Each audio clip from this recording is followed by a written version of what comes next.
Ate, Oh, Jan, andiyan ka pala. pwede ka ba makausap? Kailan ka nga pala magkakapagtrabaho? Bakit mo naman natanong? Kasi yung mga kaibigan ko nakapag-aral na. Sa ngayon Jan, wala pa eh. Hayaan mo, pag nagkatrabaho ko, pag-aaralin kita. Ate, kailan pa yun? Basta Jan, magtiwala ka lang sa ate mo. Makakapag-aral ka.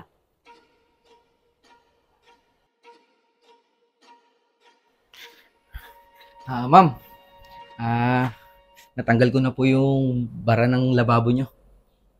Oh, eto, bayad ko. Maraming salamat po, ma'am, Teka, ma'am, bakit po 250 lang to? Bakit nagre-reklamo ka pa? Ma'am, 500 po kasi yung usapan natin, eh. Pinakain ka na nga eh. Ma'am, kayo po yung Puso nagpumilit ka sa na. akin na kumain, ma'am, eh. Hindi ko naman po kayo sinabihan na libre po yung kain. Ikaw patay gutom ka. Buti nga pinakain ka pa eh. Ma'am, huwag naman po kayo ganyan sa aming mga mahirap, ma'am. Sobra naman po kayo kung magsalita. Yan po ang hirap sa inyo mga mayayaman. Masyado po mababa yung tingin nyo sa aming mga mahihirap. Sa totoo lang po niyan, mahirap na nga po kami. Mas lalo nyo pa pong pinapahirapan. Hindi po kayo marunong tumapad sa pinag-usapan. Sana po sa susunod, huwag nyo pong gawin yan. Kasi po, kawawa naman po yung mga katulad namin. Parang hindi po kayo dumaan sa kahirapan.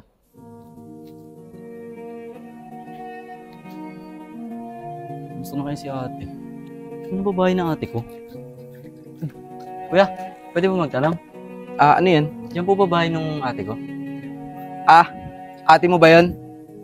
Bakit po? Alam mo, yung ate mo, yumaman lang. Akala mo na kung sino. Hindi siya marunong tumupad sa pinag-usapan.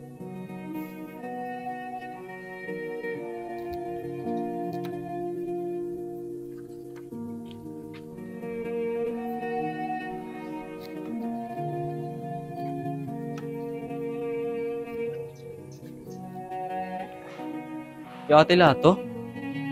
Grabe yan talaga asenso sa buhay. Puntahan nga. Tao po. Oh, si Jonah. Oh, anong ginagawa mo dito Jan? Pinasyalan lang kita, te. Tara, pasok ka. Yan ang bahay mo, te, ah. Upo ka muna dito. Grabe na talaga asenso mo sa buhay, te. Kamusta ka pala? Oh, bakit nandito ka? Alam mo naman marami akong ginagawa eh. Te, gusto lang kita kamustahin. Kamustahin? Wala na akong oras sa mga ganyan. Diyan, marami na akong inaasikaso. Te, di ba nangako ka sa akin? Sabi mo pag umasenso ka, pag-aaralin mo ako. Diyan, nasa tamang edad ka na. Gumawa ka ng paraan. Ako nga eh, umasenso eh. Humingi ba ako ng tulong sa inyo? Ate, ba't ganyan ka magsalita? Sino gusto mo lapitan ko? Di ba nangako ka sa akin na pag umasenso ka, pag-aaralin mo ako? Ate, ganyan ka na ba sinilaw ng pera? Maski sarili mong kapatid, kinalimutan mo na. Hoy, Jan, wag mo akong pagsasalita ng ganyan. Baka nakakalimutan mo, ate mo ako.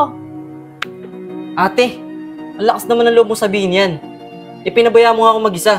Mabuti pa yung mga kaibigan ko, natutulungan ako. Ikaw sarili kong kadugo, ipinabayaan mo ako. Wag mo ako pagtataasan ng boses. Kapatid lang kita. Alam mo, te, sana di ka na nangako. Ang simple naman ng gusto ko. Makapagtapos ako ng pag-aaral. Alam mo, te, yung kayamanan mo na yan, di ang panghabang buhay.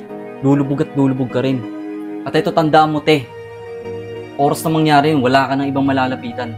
Dahil simula ngayon, pinuputol ko ng pagiging magkapatid natin dalawa.